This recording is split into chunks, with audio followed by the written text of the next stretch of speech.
Domingo 23 de febreiro. José Luis Cortiñas, de 43 anos, saíu da súa casa de Lugo disposto a recuperar a súa muller, María Luisa Jiménez, de 37, máis coñecida como a Lupe. A parella, de etnia xitana, non estaba a pasar por un bo momento. Levaban uns meses vivindo separados. Presuntamente, María Luisa sufrira algún episodio de malos tratos amando o seu home, pero no momento de presentar a denuncia ante a policía, botarase atrás e negara ser vítima de maltrato.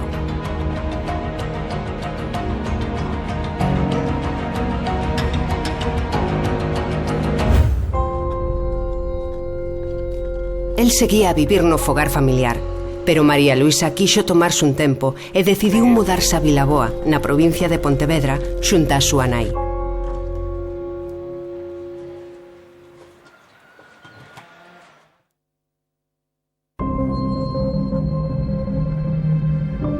Cando José Luis colleu o coche, tiña claro onde buscar a súa muller.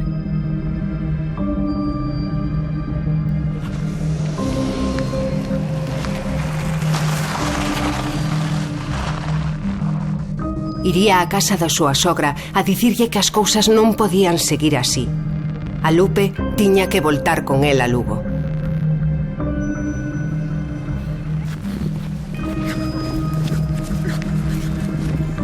Cando chegou o momento, ela resistiuse. Non quería marchar co seu home.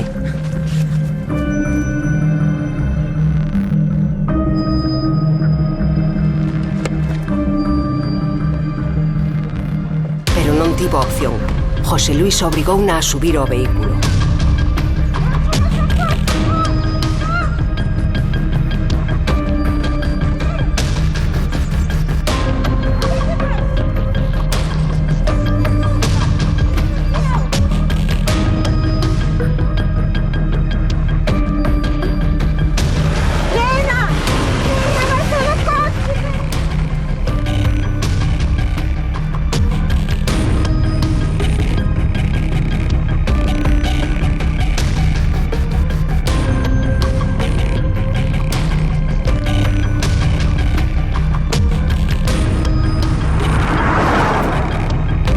Marcharían dali dunha forma moi brusca.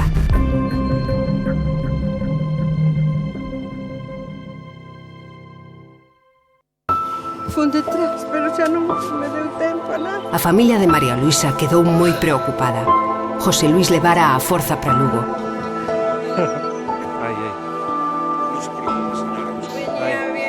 Tiñan medo por ela, así que axiña decidiron poñer unha denuncia na Comandancia da Garda Civil de Pontevedra. Dándolle fun detrás, quería paralos, pero non podían.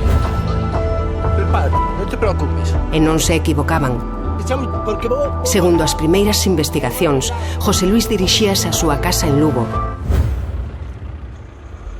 Pero no medio do camiño, perdeu o control e acoitelou a súa muller.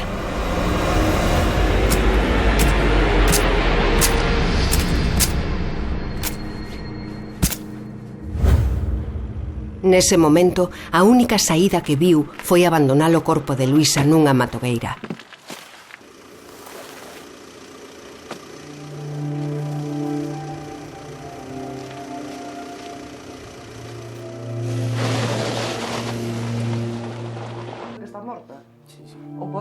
O día seguinte, arredor da 1 do mediodía, José Luis Cortiñas era detido pola Policía Nacional por un delito de secuestro.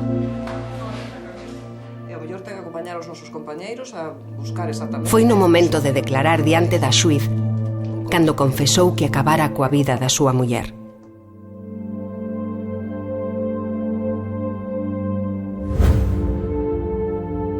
A partir dese intre comezou un dispositivo de busca para atopar o corpo de María Luisa Jiménez.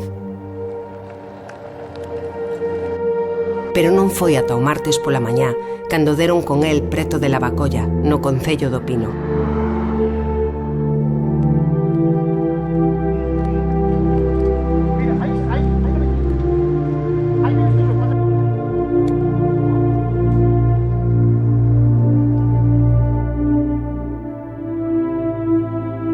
Que foi o que levou a José Luis Cortiñas a acabar coa vida da súa muller?